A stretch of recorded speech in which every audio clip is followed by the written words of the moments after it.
Finally, Jerry Jones just plunged. I'm talking about good old days. Oil field plunged. John Hamm, Billy Bob on Landman plunged.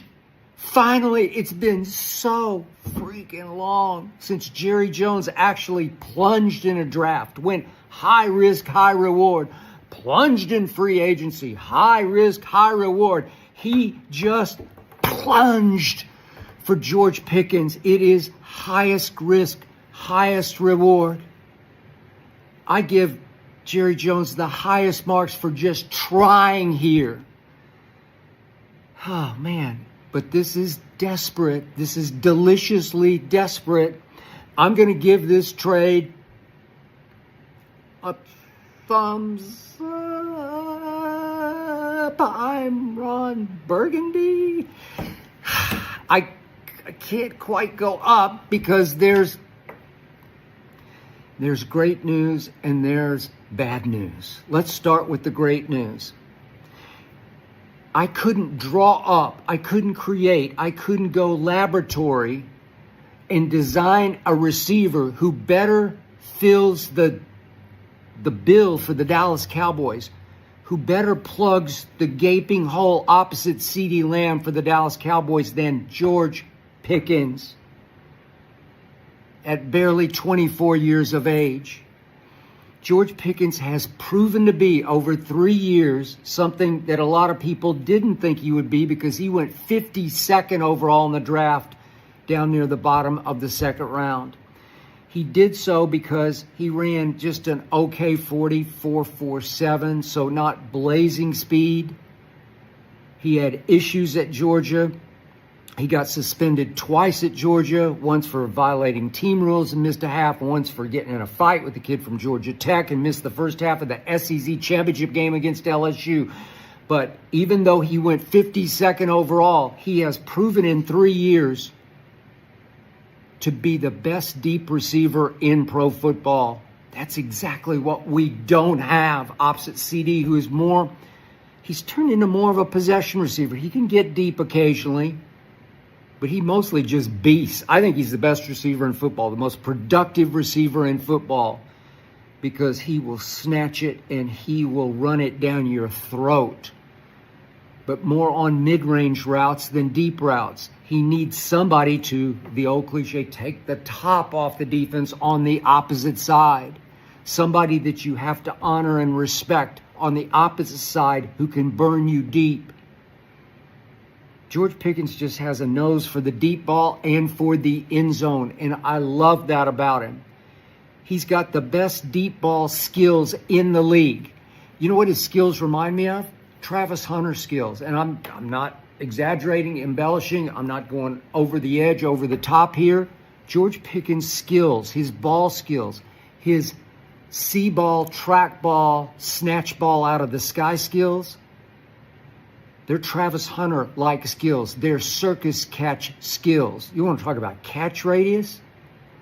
This kid, man, he's got such mid-air gymnastic athletic ability.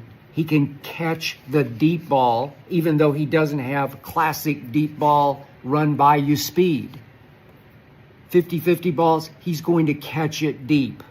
That's why over his 3 years, of any receiver who went over 2,000 yards over the last 3 years, and George Pickens has 2,841 yards total, he averaged 16.3 a catch for the Pittsburgh Steelers, who were having all kinds of quarterback issues.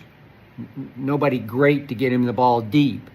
16.1 a catch led the NFL over the last 3 years. And in 2023, his middle year with the Steelers, George Pickens led the league with 18.1 per reception. That's sensational.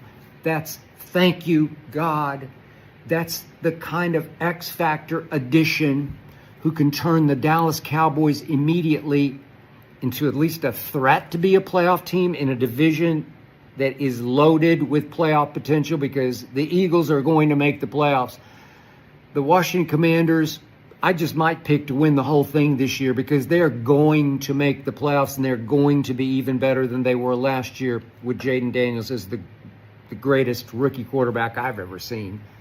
I don't think he'll have a sophomore slump. I think they're going to be perfectly positioned as they got better in the draft and better in free agency. Obviously, Debo Tunsil, I could go on and on. So they're two locked playoff teams, and the Giants had a very good draft. I'm not the biggest Jackson Dart guy. Shedeur would have been my pick. But still, they just keep getting better and better, more and more loaded on defense. They're going to be a dark horse threat to make the playoffs. So this is not going to be easy. But if you give me George Pickens opposite CeeDee Lamb, I got a shot at doing some damage in the NFC Beast, because it is the NFC Beast. It's been leased some years, and we've stolen it or cakewalk to it, but not. Oof.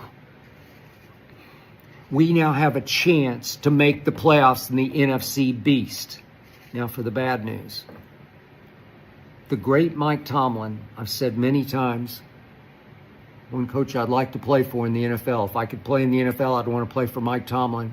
He just said enough of George Pickens. Mike Tomlin said that. That should scare the holy hell out of you, Cowboy Nation. Mike Tomlin said, I've seen enough, heard enough, fought through enough with George Pickens. What was his quote of a month or so ago? Obviously, there's far more room for growth, is what he said of George Pickens. And he finally said, yeah, but it ain't going to happen here. He's going to have to grow someplace else. He'd been fined 10 times as a Pittsburgh Steeler. He got into it with Jordan Lewis in the game that the Cowboys won last year because Justin Fields was terrible on that Sunday night at Pittsburgh. Justin Fields can really run with the ball, but he's just not accurate enough. He's a battler, he's a baller, but he's just not accurate enough to be a winning franchise quarterback to me. I think the Jets blew it again. But the point was, in that game, George Pickens, I'm just going to tell you exactly who and what he is.